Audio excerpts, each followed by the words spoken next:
right, thank you for joining us. I'm Don Ford. This is Progressive Insider. I am here tonight with a very special guest, as all our guests are special, but this particular one is very, very special. And that guest is Chris Liquori, two-time elected Bernie Delegate in New Hampshire, and just an all-around great super volunteer. Hello, Chris. How are you doing? Hey, nice to be with you, Don. How you been? Thank you. This is actually not my first time interviewing Chris. I interviewed him back in 2016 and part of the many missing interviews that everyone says, what happened to those? And I go, oh yeah, they're over there. Still, if you need it. Yeah, you clearly have your Bernie flair. You're representing. You're feeling the love with the running for delegate again and winning. You came in third. You were delegate number 3 in New Hampshire 1. But third on the slate. Oh, because of the male, female. Right. Okay, came in second. All right, that makes you number 2. Number 2 and number 1. No, that's great, man. That's great. So what walk us through. Let's just go with this time. No, actually, screw that. Let's go back to the beginning. What made you run for delegate in the first place? Lots of people are talking about delegate and what makes them run and what happens. So a lot of people are very curious about the experience. What made you run, and what was that? What was it like? I had no idea what the hell it was when I decided I was going to run. I mean, I knew you went to the convention, you voted, but I didn't really understand the, mechanics of what they actually do, getting involved in the state party process. I didn't even know at the time that they make delegates members of the state committee here in New Hampshire. So, that wasn't something I knew, but it was an added benefit. Obviously, that was something cool.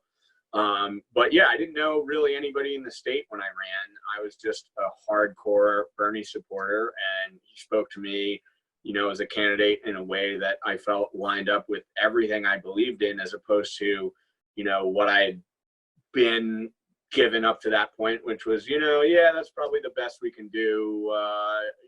Sounds like the least bad person we can nominate. This was like, Jesus, we should actually move heaven and earth to get this guy in. This is a real term for working people. This is actually like how I think about what should be done, not like vague generalities that don't mean anything and then go by the wayside when they get in. It's like, this is someone with an actual track record to back up what they've been saying and doing their whole life, so the authenticity is there and the record is there. And, God damn it, he's fighting for actual working class people. And he's not afraid to take on the Democratic establishment, the, Republican establishment, the corporate establishment, everything that needs to be knocked down. Well said, and we are absolutely going to turn that into a promo. Heads up. So that was really, really, really, really, really well said, and we can see why you're a delegate. This is it. There's your. People are like, how do you become a delegate? Well, believe like that. And so I got to ask, though, still, when it came to actually go to your election, did you drag a bunch of people to the election, or did you just give a really great speech? Bringing people is definitely helpful. The first time around, I think I brought 5 people that I knew, and I was able to win over the top spot in that election the first time around. So technically you're runner-up to this. You're like... Yeah, I did a little lower this time. But, I read a 5-page speech, and then I realized it was a 2-minute thing. And That's in 2016? Yeah, in 2016. People... gauge my sincerity, I think, and a lot of those people became my closest friends and family the years that passed, and some of those people are out of state now, but the people that were around, they wanted to come out this time around, so that helped a lot. And I actually put a little effort into it this time. No, but you did better than anyone that I saw, and I've seen a lot of people running for delegates in different states. You had your Bernie garb, and we're going to grab a picture and put it up so everyone can see it. But it is, as he has a Bernie hat and a Bernie scarf and a Bernie shirt. As you can see, no shortage of Bernie available in his bedroom. And I think that alone, combined with sincerity, really relays that you're like, well, the guy's already a walking Bernie advertisement. I mean, we can count on him to vote for Bernie on the second ballot. People know who I am. and Oh, I'm and I will never not tell you what I think. So well, that's why we're here. So what do you think? No, anyways, I'm just kidding. That's why we're here. That's why we're talking about this exact stuff. So what did you think when New Hampshire won again, second time, two-time winner? Some people had expressed concerns, but still was able to knock out one in the winner slot. How do you feel about that? How did it feel? I felt great. We all knew this was going to be close. I had the feeling that it was going to be close in 16, and I was totally wrong about that for the better. But this time it was close. It's hard to run against 8 candidates, 4 or 5 of which are delegate viable. And, the fact that on top speaks to the kind of caliber candidate that he is. I went back and I read some history of the New Hampshire primary, and it's been decades since anybody's won the New Hampshire primary twice. And usually they're an incumbent president going again when they win this. So I think Bernie is the first person since Estes Kefauver to win twice. I could be wrong. Johnson won twice, but obviously he was president, and he actually got out of the race because he did so poorly when he won as president. And then Jimmy Carter, I think, was the last incumbent president to win it twice, and I don't think anybody has since. So, it's a historic accomplishment that Bernie was able to win back-to-back New Hampshire primaries, and that's something I'm really proud of. Yeah, and he was able to get screwed out of winning Iowa in back-to-back caucuses. So I think that's also some kind of award, right? Yeah, well, I told everybody I knew, no matter how this thing goes, we're going to have same night results. We're not going to be relying on coin toss antics to figure out, who goes over the top. So, it's disappointing that people put their lives on the line for a year and a half, 2 years in Iowa for that kind of cluster. Yeah. The antics is a very polite phrase for what we've seen go on there. And even now, like at this exact moment, we're not going to get into a whole Iowa thing, but at this point, when we're recording this right now, the recanvass is still going on. The Democratic Party chair has just been forced to step down. A new one has been elected. I mean, the one thing though I'll give it is that we've had one caucus and one primary at this point when we're recording this. And in that, we have had one caucus go completely sideways, and that chair being forced to step down, and a primary go fairly well, because it seems like your chair has a different tact and tone than what the Iowa chair is doing. Do you get that sense that there's like the differences in approaches from the different chairs? Yeah, I mean, I can't speak to Troy Price. I don't know him from a hole in the wall other than, what I've read about him. But, I think we had a fair process here. And I think, in 16, when Bernie was a total unknown, that, things were, the Secretary of State tried to challenge his ballot eligibility, and our chair, stepped in on that and, went to bat and said, no, Bernie's a Democrat. He's running as a Democrat. He's going to be on the Democratic ballot. So, a lot of people don't know he actually went down to the election office personally with Bernie to get all that sorted out, just so there wasn't like representatives doing it or anything, just like this is what's happening. Yeah. Didn't happen this time, but didn't need to. Yeah. But well, that's the loyalty pledge that we get into, where everyone was so afraid of, but actually it stopped these challenges that had happened in 2016. It actually did sort of prevent those things this time. Yeah, I mean, New Hampshire is a pretty straightforward state. We have a primary, not a caucus. We can count the votes same night. We use a paper trail. So, if there's any inconsistencies, people can go back and reconstruct it. And I know they started to do that this time, but like in 2016 in Iowa, they couldn't even go back and really, see what had happened, because a lot of people weren't keeping track, like permanent track of what happened. And that's valuable insight. That's a push from the Unity Reform Commission. I didn't know this. I just learned about this. That was the Unity Reform Commission pushed for transparency from Iowa, and it got adopted into their rules. And that's why we saw these numbers, and we're like, whoa, what is going on here? And I think that's what they were hoping for, because since we couldn't see it, no one knew what the problem was. And maybe that's a lot of solutions in the Democratic Party right now, is just like getting the doors open, shining light on things. And that's what the process, you want to shine lights on the process. So speaking of shining lights on the process, 2016, you're a delegate going into the convention. How much process would you say there was at the convention? I mean, what do you mean by that? Like, how much do you know what was going to happen? Yeah, what happened that you felt like did you feel like the convention, like just give me your sense of it, I think is what I'm really asking. You walked in the 2016 convention. Go. Yeah, it was a 4-day preordained funeral. And, you know, we had all been gearing up for a floor fight. And at the last second, you know, that didn't happen.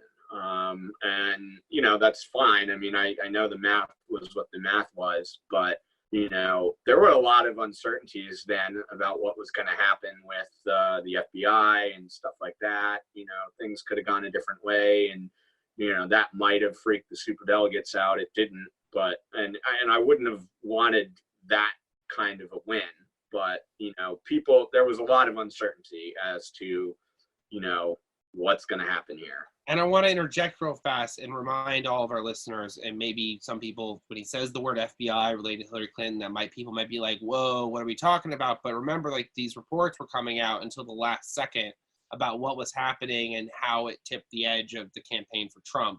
So this is a very real thing that Berniecrats were dealing with way earlier, because it was almost like it was being dangled to, like, because if the nominee goes down after they're the nominee, there's like no process to have a new proper nominee.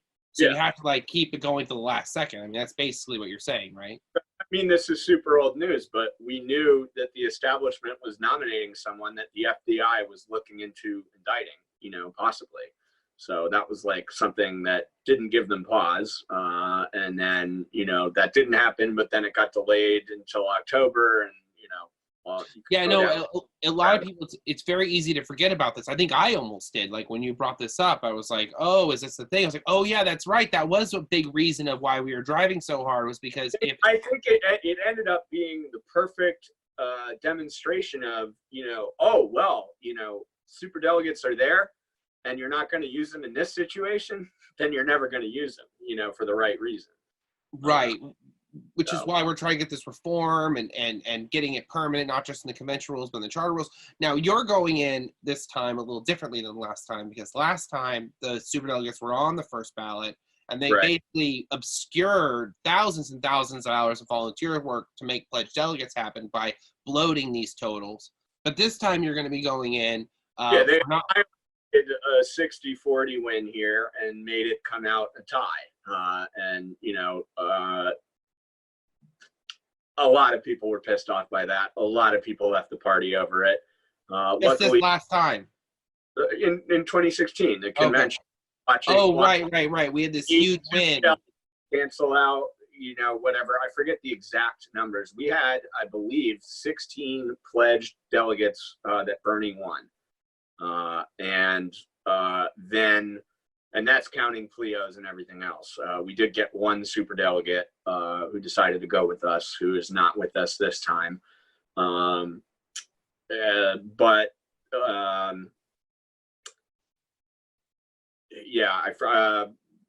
It's okay. Automatic delegates decided that they were just going to go with Hillary, and, you know, primary results be damned. So end of the day, it ended up being a 16-16 tie, and, you know, all of the pledged delegates for Bernie voted for Bernie at the convention, and we were proud of that, despite a lot of pressure to do otherwise, because New Hampshire has a history of, you know, going unanimous for the nominee, and, you know, that was sort of, you know, talked about a lot. Well, don't you guys want to keep this going? No, we're not going to go back on a 22-point win when people. I didn't know that. I didn't know that you guys were being pressured, because we actually hear this a lot in inter-party stuff where people are pressured to maintain these perfect records. Like in Illinois with Madigan and the state central committee, he's the state party chair. I mentioned him to you earlier. He's the same. Yeah. We talk about him a lot. He's a state party chair and the speaker of the House. Ridiculous, but it was like, you know, they obviously no. It's the same thing with him. We got one state central committee member, or they did. I had nothing to do with it. They got one state central committee member, and that one person was the first no vote against him ever. And it wasn't like it was just a mar on his perfect record. And they tried so hard to convince him to vote yes. And it's the same thing for you guys, because they want to keep this illusion together, and it doesn't really represent where the party really is. And I'm sure. And I mean, you've also got to view it against the backdrop of everything else happening. I mean, Debbie Wasserman Schultz resigned right as the convention was starting, and people were furious about it. I mean, there's a meme of me that a friend of mine photoshopped into eternal hell flames, and that captured the mood of the moment pretty well. By the way, we're gonna need to put that picture up too. You can actually probably just Google that and find him. It's really something else. You can see the fire, the rage. I'm like, I know that face. I made Chris make that face. It's bad. So, Chris, so here we go. You're going into 2020 though, a little different. Now 2020. They're not tracking automatic delegates yet, but have people been making a lot of endorsements in your state? I actually haven't been paying attention to it because I know that they don't get a first round vote, and we're focused on winning on a first round vote. I know that the one who backed us last time went with Biden. That didn't work out very well for her. So they're throwing their vote away? She'll be there any vice chair. A few of them, I think Annie Custer endorsed Pete, which didn't surprise me because she's a conservative Democrat, even though ideologically aligned sort of thing.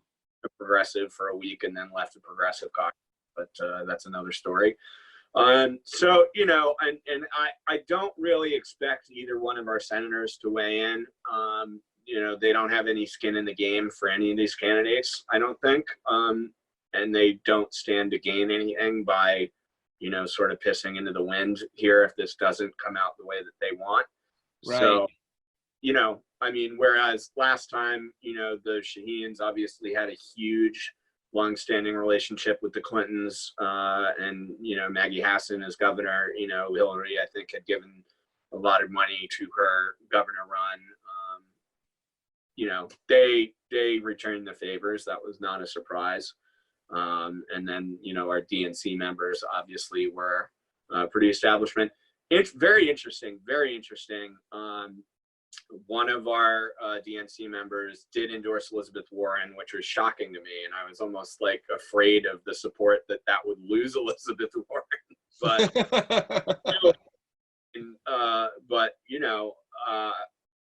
hey, there's voters for everyone, apparently. Even this time, it's hard to forget that in politics things shift very fast, and your friends today are your enemies tomorrow, or your enemies from yesterday might have to be your friends tomorrow. That's kind of how things go. So it's pretty intense how much that is really, really true, and try to explain that to people, especially people that are new to politics, and it's hard to make it clear to them. So I want to throw a question here in New Hampshire, a lot of us got very worried about Pete winning at the end, and I think what ended up saving Bernie is the fact that Amy was in the race to split that moderate vote.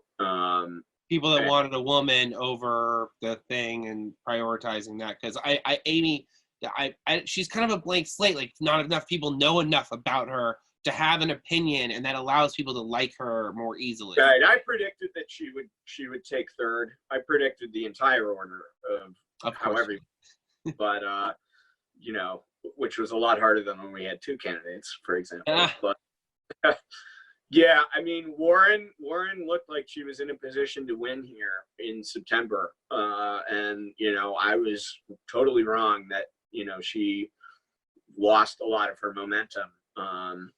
But I also picked up on the fact that was happening, post October. I think Bernie did all the right things after having a heart attack, and a little shift in personnel here, I think, made a big, big difference. So you're talking about Shannon Jackson taking over as state party chair, or not state party chair, the state lead or whatever, state director. He's the perfect guy to put out a fire and let the locals be the locals. I would have, it really, I thought it was a good move late in the game, considering the options on the table. It was what needed to happen, totally. I do want to ask you a question, Chris, and I don't want this to come across like a total criticism because I've been getting people talking to me about New Hampshire, right? And the hires and stuff like that happen. And I'm not going at it the way you might be afraid of, don't worry. I am simply going to go out from the idea of, as a New Hampshire local, when you see people from outside New Hampshire being brought in, because you guys are a pretty active political state, right? Mm-hmm. Oh yeah. Would you say that causes some level of resentment? Because I know it does in Florida. When people are shipped in with like good paying jobs and people don't see those jobs going to local organizers, that's a problem, right? Oh yeah, definitely. I mean, I had this conversation with a few people that, we only had a handful of people organizing the areas that they were from. And, obviously that can't happen everywhere, but in a small state like ours, I think it's a lot easier. So that was something that, I said I wanted to see more of wherever possible, because those people know their communities, they know who to reach out to, where to spend their time, how to build bridges with the people that they need to connect with, and in a state like ours I think that's important. But you're definitely going to need out of state people. Of course. I was just wondering why, and what they do and how they interact with the people who are from that state is important. So it's a balance, Sure. I was just hypothesizing this earlier today on my own live stream. So I just thought I had you here. I'd run it by you. That's as far as I want to go with that. Don't worry. So we're going into 2020. The super delegate, the automatic delegates, can't really call them super delegates anymore because they can't vote on the first round and they're not unpledged. They are unpledged, but they don't have that super status to affect the election anymore. Love it. It turned out it worked. It turned out it really held. It's really holding. It's going to hold unless extreme measures change. And here's the thing, though. Let's hypothesize about a second ballot. Now, we know if Bernie walks in and he doesn't have at least a plurality, there's no freaking chance. The chances at that point, there's a pretty strong argument for whoever has the plurality. Now, that argument for Bernie, though, let's say Bernie has the plurality. What do you think the likelihood is that we might actually get the superdelegates to back him? Because I'm thinking with all this distrust built in Iowa, and it's coming in Nevada, no matter what happens in Nevada, people are not. I think Nevada could possibly be worse than Iowa, and I hope it could be. And it leaves us in this position of is it possible for us to even rebuild trust in the system or in the party or in the process, that if it did go to second ballot and Bernie does have the plurality, I mean, it seems like it would be suicide not to go with Bernie at that point. But what do you think about that? I think suicide is the best word. I think they know, regardless of any of the candidates running in this, that if this thing goes to a second ballot, it is suicide for the Democratic Party. And I think they are working very hard to prevent. You're saying going to a second ballot at all. You're saying going to a second ballot at all is suicide. They don't want that. They don't want that. They don't want superdelegates voting in the first go round right after all of this energy went into, taking away their vote in the first round. They don't want superdelegates picking the nominee. They know that would be absolute suicide, I think. So I think in the interests of party unity, which is something that the people that are, in the positions of power in the party believe in, because usually they're running the show. No, we hear an awful lot about party unity. It'd be nice to see it on both sides. They know that we can't leave Milwaukee with a second ballot choice of the nominee. I mean, I don't think the math is going to go down that way anyway. I don't see how that could happen, but it might. If we keep fighting to a draw, that is possible. It just depends on how long people stay in, how that all shakes out. I think you're going to see different things after Super Tuesday, but okay, so right, up in the air. So here's what I'm going to jump on you, and we're going to keep talking about the convention. So Bernie is asking his supporters to be nicer to everyone else. I've been on that bandwagon I felt so alone in that bandwagon until Bernie recently said it again for the second time. And having been to the convention with the possibility of going in with a contested convention, meaning to turn it into some kind of caucus environment where we can earn people's votes. How important is it not having everyone hate us going into it? I think that's huge. I've had a lot of personal growth in that area. I was definitely pissed in 2016 and spent a lot of my time misspent, trying to win people over with stupid Facebook thread fights. I'm doing a lot less of that, but some of this Bloomberg stuff has me just apoplectic. Oh, don't worry. We'll get to Bloomberg in a second. He's next. I like to refer to him from here on out as Doomberg, because if he walks away with this thing, I'm out of the party. I'm leaving. And I'm a big Dementer person. So, it's another good example of suicide at the party. I don't think this is going to happen, but Bloomberg is polling scary well in states like Florida, but I would normally dismiss that.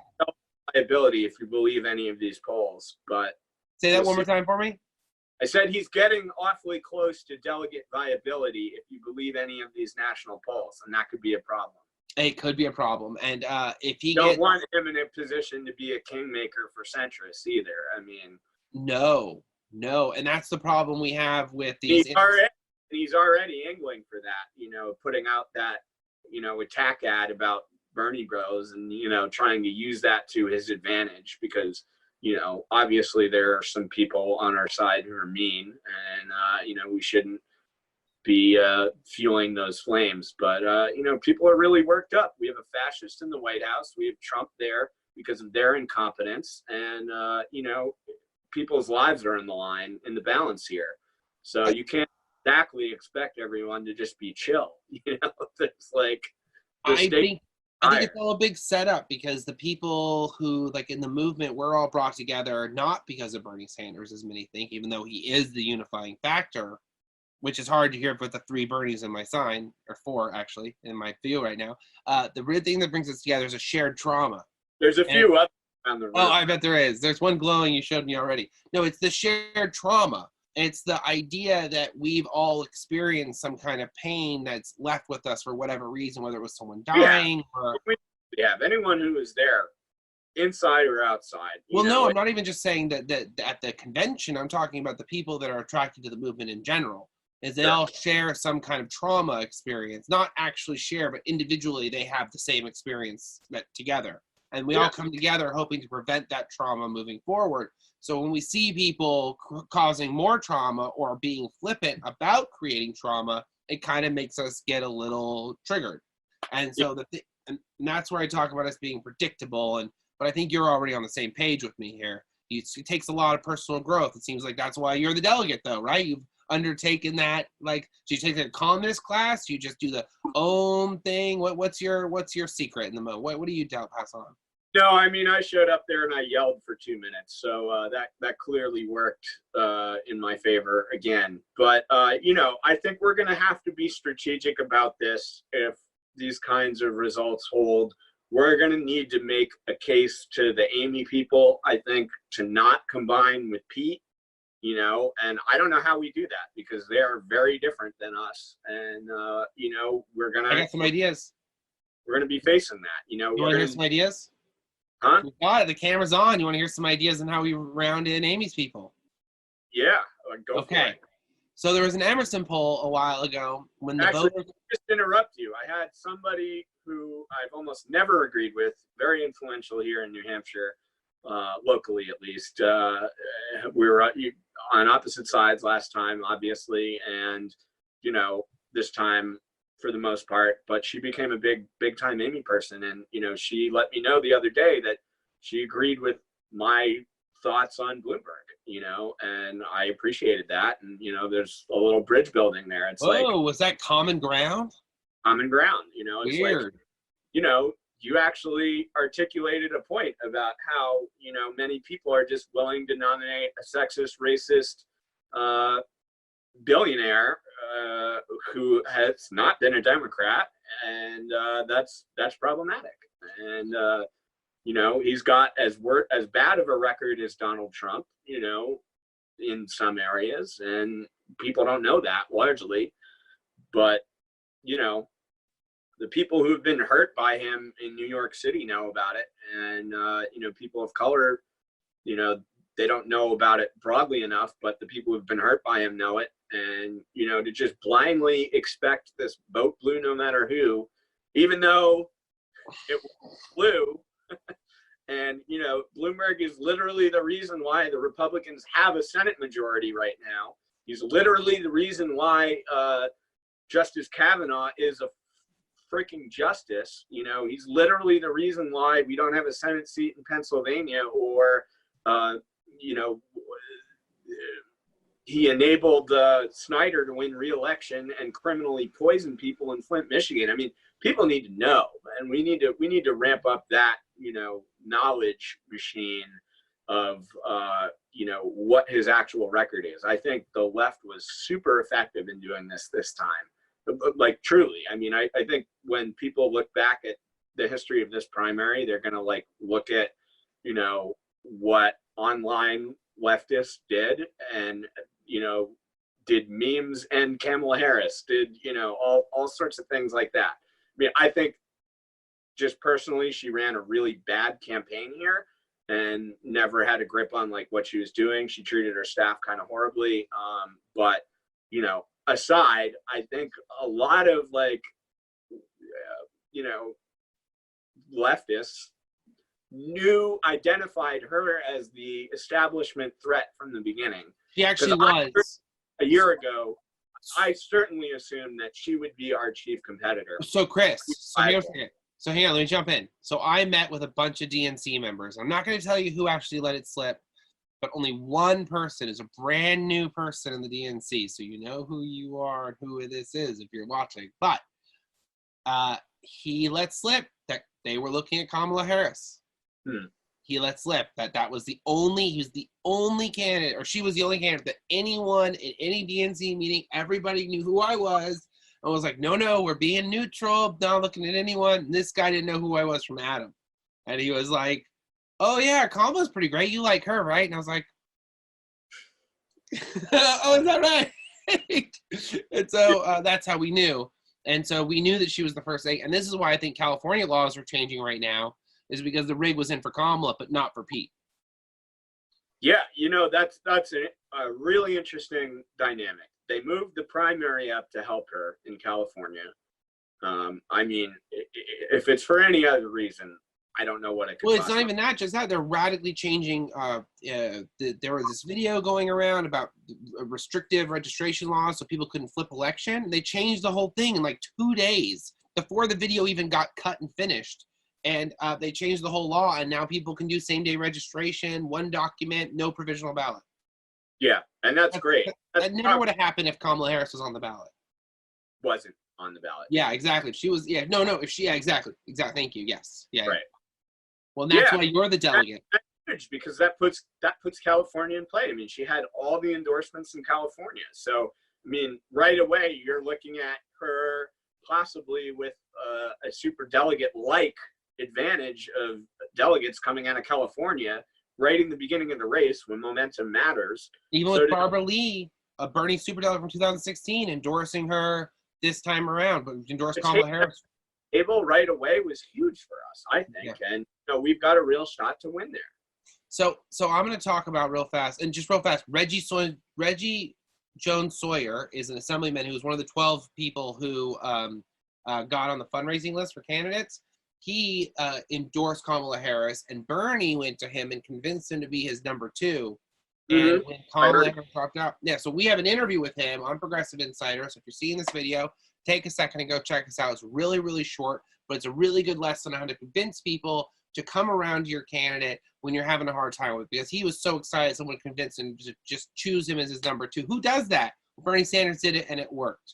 So that's what do more of, and I'm glad he's done that kind of legwork this time around, because, you know, the first time, you know, hey, I'm Bernie, I'm just going to do my thing, and, you know, he needed to do a lot more bridge building and, you know, talking to actual electeds to, you know, remotely have a shot, and it looks like his team is actually putting in that work. I mean, he had a much better endorsement game this time around. Obviously, we know, you know, the big people, AOC, you know, Rashida Pramila Jayapal, Rashida Tlaib,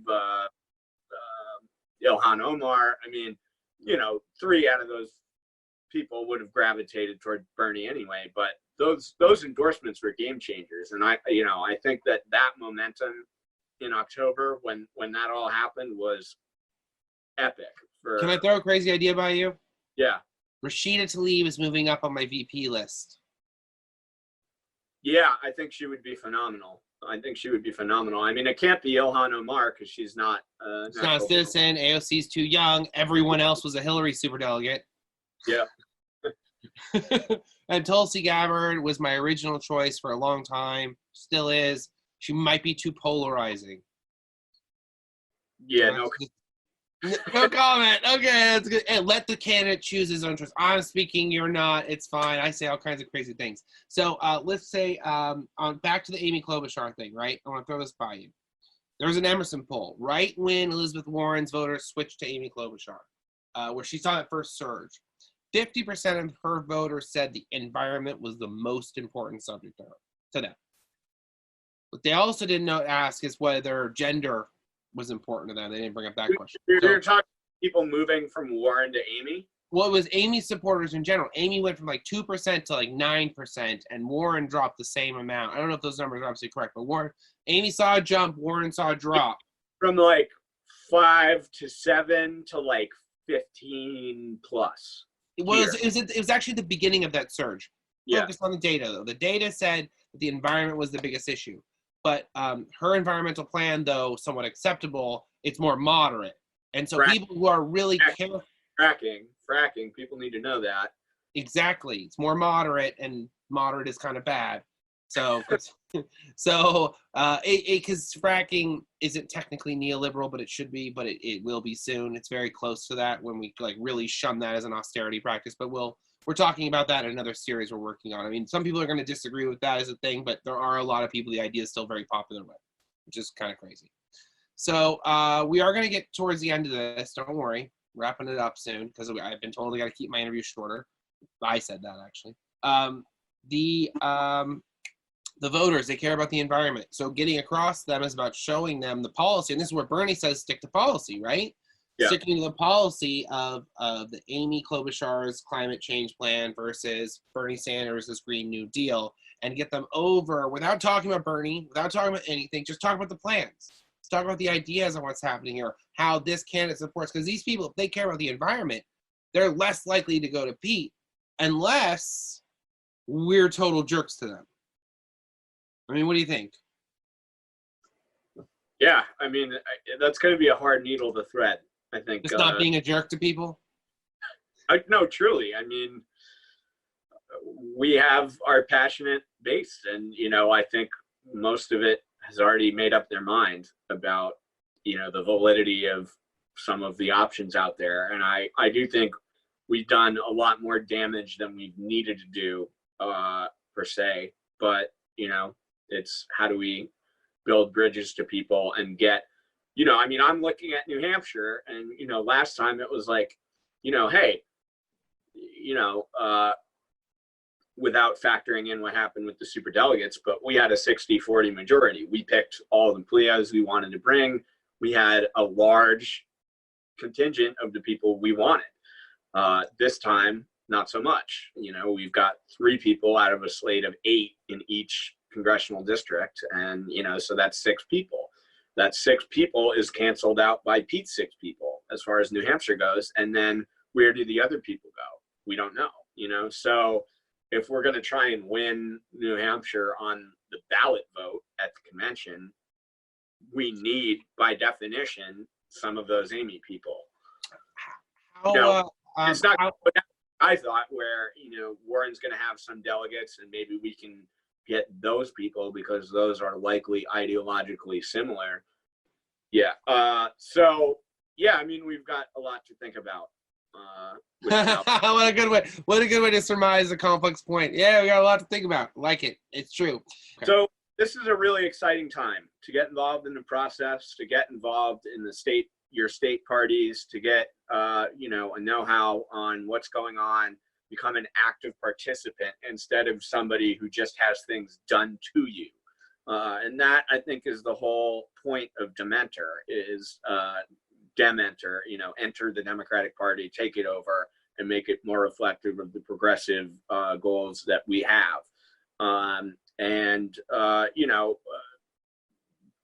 Running for delegate might get you into your state's state committee. It might get you into the convention to be able to actually cast a nominating vote for Bernie. And I got to be honest, that was a life-thrilling moment for me in 2016, despite knowing how the outcome of that was going to go down.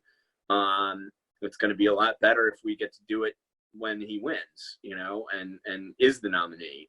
It's going to be a much different convention. So that's what we can work towards. Publicize your state's voter registration deadline. Don't rely on the campaign to do that. Push that through all your activist circles and all your social media and all of that, because it's really important. And for people that don't follow this on a day-to-day thing or an hour-to-hour thing, they might follow it on a month-by-month thing or a year-by-year thing, or, hey, I know we're supposed to vote sometime, but I don't know when. Those are the people that we need showing up and voting for Bernie. And, I think we can win a lot of them, but winning them over doesn't matter if the deadline has already passed. So that's important, and that's something that our people on the ground can be articulating, I think. So, that's my advice. Get involved if you want to be involved. Run if you want to run. It is hard. It can be difficult in some of these bigger states for sure, and it can be expensive. But we're going to be doing some fundraising for people. You're going to be doing some fundraising for people. Oh, did you say I am going to be doing some fundraising? You're like, you're going to do some fundraising. He's not talking to you, the audience. He's talking to me. We're going to do some fundraising for delegates. Overall, and I got connected with people all over my state and formed, life-altering friendships that I consider, family. And I think that's a reason, beyond this particular cycle, it brought a lot of people into my life that are very significant, and that, Are you cutting onions? I'm not cutting onions. Where's this tear coming from? I don't know. It got so sensitive and emotional. Look, Chris, it's obvious this has had a really positive effect on your life. It's brought me into your life, which is somewhat positive. Not so. Yeah, we'll work it out. We're working on it. Point is, it's brought us all together, good or bad. We don't really count mostly. So, but it's been really great. And, it's been great. Thank you for being a part of everything and what you're doing. We are going to do some fundraising for Chris. Chris is a rare situation in the sense he is one of the first 6 pledged delegates. And that means we can fundraise for him. Well, there's more coming. No, they haven't assigned any other delegates yet. Oh, Jesus. Yeah, Iowa has to do, they have state delegates. That's right. You have to break it down. And you guys still have a state convention. If the, let's say a candidate drops out before the state convention, do they get reworked? Do the delegates get reworked at the state convention? We don't choose delegates at our state convention. No. Hear what I'm saying. Where do those delegates get reworked if somebody becomes non-viable or drops out of the race? Do they get worked out? Can they get worked out at the state convention, or do they only get worked out at the national convention? Because some states have state processes. Again, I don't know what I'm talking about here. This is it, guys. I believe once they've been certified, if that candidate drops out, they just go in as unpledged. And interesting. Instead of being pledged to Amy or whatever, then they are free to vote for whoever they want. Okay, so there is no reorganization. They just become unpledged, and that's not it. that I'm aware of, no. Interesting. Every state's a little different, and it's important to know your process. And that's the thing with all this. I think when people talk about, the ghost Martin O'Malley delegate that didn't exist, right. Did you guys had one there too? Because there was one in Iowa. I think they had 2 states. No. There was no. Oh, right. Because in Iowa, we had 2 state delegates that they used in the exact same math they're using to try to keep Bernie from getting delegates this time. They did it in 2016 with 2 state delegates, but they went to O'Malley, and the guy just refused to give them up. Yeah. So. If Deval Patrick had won a delegate here, Oh, that would have been funny. That would have definitely. into him in the hotel when I was working on this Showtime show called The Circus, which they have a great episode on Iowa called Cluster, and that really illuminates. They had 8 camera teams on the ground there, and I think they documented it better than probably anybody has, simultaneously. So I think that's a really educational thing to go watch if you're curious about what the hell happens on the ground there. All right, Chris. Well, thank you so much for being here with me today. I got to cut it there. Everyone's been asking me to make these interviews a little bit shorter so the editing isn't quite the workload. So we could talk forever, and hopefully we can get an update as the process goes on or something. I mean, we'll see what happens as we go on, right, Chris? We'll see what happens after April, end of April, when we pick the other Pleo delegates in our delegation. So that'll be interesting. Yeah, I think we're in good shape. Look at the history here. Bernie basically won in Iowa, all the math aside of whatever the hell. Whatever we want to call that fiasco. Go get. But, he won Iowa and New Hampshire. He won Iowa and New Hampshire. Barack Obama didn't win Iowa and New Hampshire. He won Iowa. He did not win New Hampshire. Hillary Clinton did not win Iowa and New Hampshire. She won a few coin tosses in Iowa and lost very badly in New Hampshire. And that was after she already my phone's down to 10%. That was after she already won New Hampshire once. So, people need to get over this whole, well, if you add up 5 different candidates, they have more of the vote than Bernie Sanders, and he won with such a low percentage. He won twice, and he got delegates, and a lot of other people that were supposed to be national front runners in this race, really, really big names, did not get this far. So I think our movement is very strong. We're in good shape going into Super Tuesday. We have a lot of things going for us now that we did not have in 2016. Name recognition, people that like us, people that have come to the conclusion that we are the strongest candidate to take on Trump. I'm feeling really good about this. My mom the other day said to me, well, of course he was the best candidate to beat Trump in 2016. Everyone knows that. And I was like, who are you? No, it's very exciting to hear. And it's exciting to hear what you're saying right now. I think it was true in 2016. I think it's true in 2020. But we are going to bring more, we're going to talk to more delegates. We're going to talk to more people doing work. As long as they're free to talk to us, we will keep on interviewing them and getting as much as we can to everyone out there. So this has been Don Ford with Progressive Insider. This has been Chris Liquori, 2016 and 2020 national delegate for Bernie Sanders, as well as apparently state committee member in New Hampshire and photographer extraordinaire. But I do get budget. I said that's not that exciting, but I do get to vote on the budget and sometimes go to their Christmas party, which I skipped this year. I hear the Christmas party's gonna be rager. As soon as you hear the word party and Democratic Party, I'm like, there's gonna be free booze. All right, that's it. We'll be back soon. Thank you, guys.